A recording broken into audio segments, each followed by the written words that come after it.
Hi guys, I'm Kristen. Welcome and welcome back to my channel. Today I'm going to be sharing all of the series that I plan to start in 2022. So obviously a little bit of a different setup today, and I think that the sound is a little bit echoey, or at least it sounds really echoey to me, so bear with me for today. It'll only be this video that's in this location. I also know that I haven't been posting as much as I usually do. I've just been one video a week for the last little bit, and that's because I got sick with that thing that's been going around the last couple of years. Let's not get into it. And starting this week, I will be back up to two videos a week on Monday and Thursday.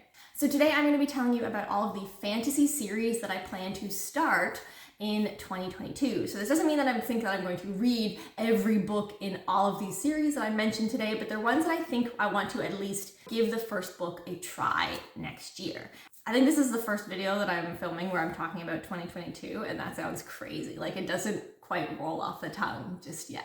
Okay, we'll get started with a series that I actually wasn't really all that interested in until recently, and that is the Green Bone saga, starting with the book Jade City by Fonda Lee. This is an urban fantasy series following a gang family that deals or trades in jade, which is sort of the magical element in this world. I know that the third and final book in the series is coming out later this month, and generally the things that I've heard, I at least think that I'm going to be really interested in this series, even if I just read maybe the first couple and can decide by there. I think from what I've heard that the first book is maybe like a setup for the characters and the relationships and the situation, and that in the second book we really get into the nitty-gritty conflict character relationships. And this, I think, follows three siblings within this crime family, and they're in sort of a rivalry situation with another gang family. I'm also going to be mentioning if a particular channel sort of inspired me to read a particular series. So definitely Maria from the channel Tea Books Magic, talking about this series recently piqued my interest a little bit more than perhaps it had been before. And I'm going to be honest with you, there's some fan art situation involved here. I'll put it up so you can check out the channel. Or I randomly scrolled across this fan art, realized it was the Jade City series, and thought, yeah, maybe I could get into this. But I am planning and hoping to get to this series. I like that it's a completed series, so I'll be able to read it all the way through if I get absolutely hooked. Okay, next up we have the Faithful and the Fallen series, beginning with the book Malice by John Gwynne. Yes, this book, Malice anyway, was on my books that I need to read before the end of the year list in that like end of the year book tag. However, I'm just being realistic and it's not gonna happen. It's a thick, chunky book and it's just not a priority right at this moment. But I do really want to give this series a shot.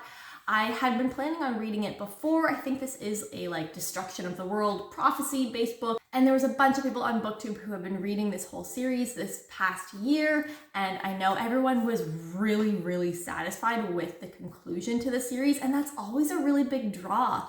I also read my first John Gwynne novel this past year with The Shadow of the Gods.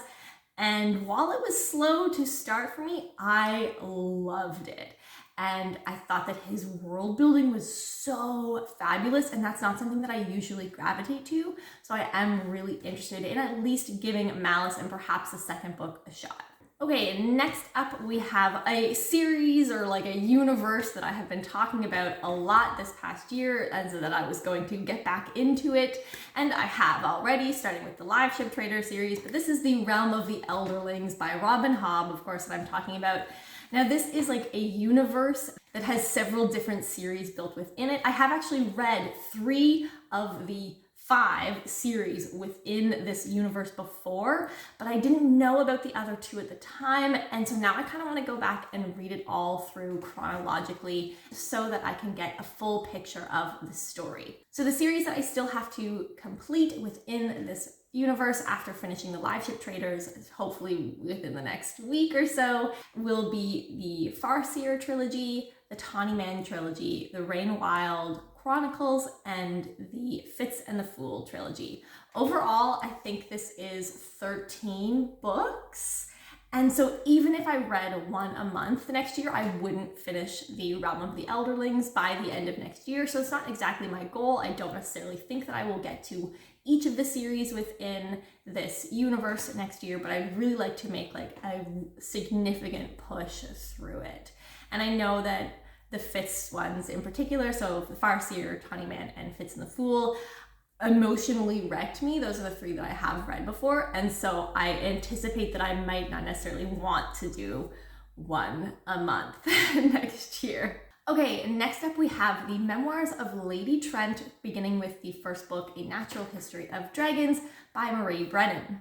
I feel like this is the perfect example of that idea of like not judging a book by its cover or even its title. Because honestly, I've seen this book around, I've heard of this book before, and I had absolutely no interest in this book based on the title or the cover. And I had not really heard a synopsis of it. But what kind of got me to realize that this book might be something I'm interested in is that it is written by Marie Brennan, who is one of the co-authors for The Mask of Mirrors, which is one of my favorite books from this past year. And then that combined with Angela from the channel Literature Science Alliance, who has mentioned this book before, or other books in this series. We really have a really similar taste, and she talked a lot about how this is such an amazing character-based book.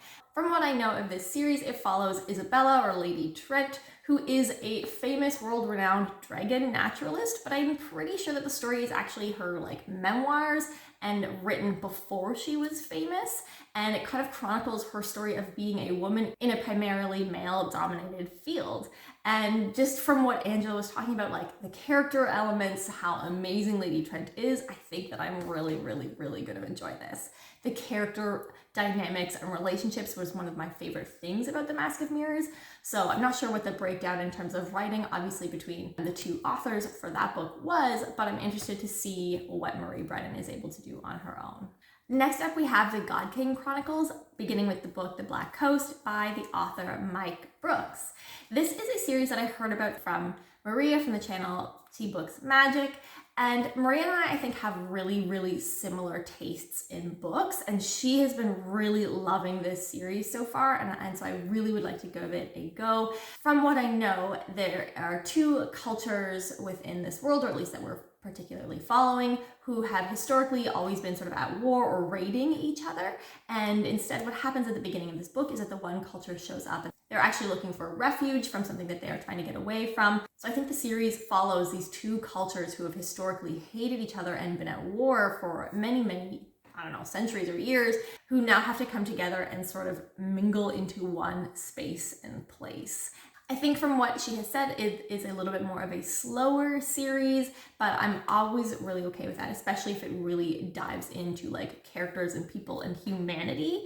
That's my jam with books. That's what I'm looking for usually out of a series. So the next series that I am planning to pick up next year is going to be the Broken Earth Trilogy, starting with the book The Fifth Season by N.K. Jemisin. The Broken Earth Trilogy was sort of a series that I was really on the fence about whether or not I would be interested in for a really long time. There is a lot of rhetoric around like whether or not you're smart enough to get it. And I just think I've been a little bit intimidated to pick it up, or wasn't quite sure if that's what I would be interested in. But there are sort of like 2 main factors that I think make me really want to pick up this series now going forward. The first of which was a video created by Leanna from the channel Leanna's Library. I will link it below, and it was sort of a should you read the Broken Earth trilogy. And from what she said, I just remember like listening through it and being like, you know what, she makes this sound so much more approachable than everyone else who talks about it, because she really emphasized that it's not a matter of like being smart enough to get it, it's that you're not supposed to get it. You're not supposed to necessarily understand everything that is happening. You're not supposed to be able to put all of the pieces together. But there is like this divine plan by the author of that everything does have a reason.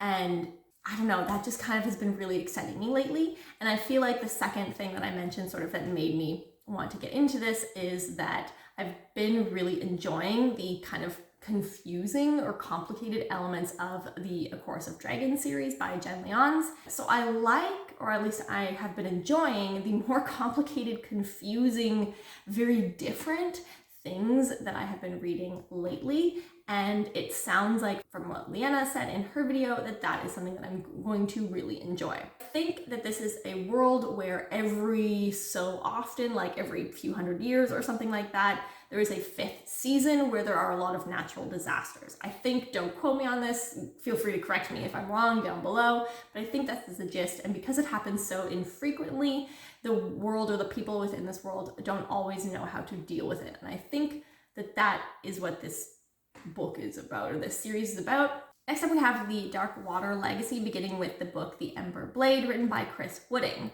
Now, this kind of sounds like your typical bro fantasy story. There is a young teenage boy main character whose parents die. He discovers that the world or government isn't quite what he thought it was going to be, somehow gets embroiled into a revolution or a rebellion, and everything is dependent on this magical sword. So this sort of standard bro fantasy isn't usually what I am really into. However, Andrew from the channel Andrew's Wizardly Reads talked about this book in relation to a favorite friendship dynamic of his between the main character and, I guess, his best friend. And it really made me want to read this. Like, I definitely go more for romance over friendships in books in terms of like what I'm usually looking for, or like relationship dynamics.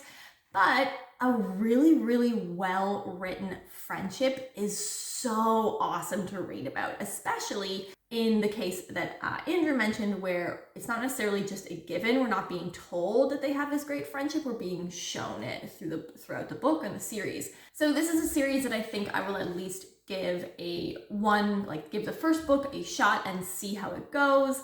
Okay, last but not least is the Gentleman Bastard series, beginning with the book The Lies of Locke Lamora, written by Scott Lynch. This is a modern classic fantasy heist story following a ragtag group of orphans who worship their nameless god through the act of thievery. And that's pretty much all I know about the story and the plot line for this book. I have tried reading this book before. Last year I picked it up and sort of read the first few chapters, but I was really in the mood for more YA fantasy at that particular time, and this is obviously not that. So it just wasn't the right vibe for when I picked it up. We will see. I am going to give the first book a shot. I'm borrowing a physical copy from my friend Taylor, so I will be able to get to that sometime next year, hopefully earlier in the beginning of the year.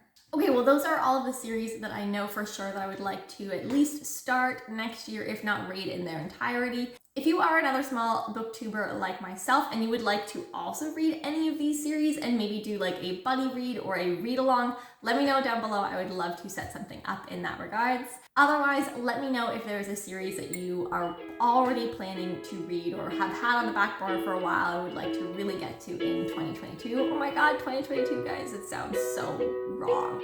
Anyway, that is it for me. I will see you next time. Have a good day, everyone. Bye.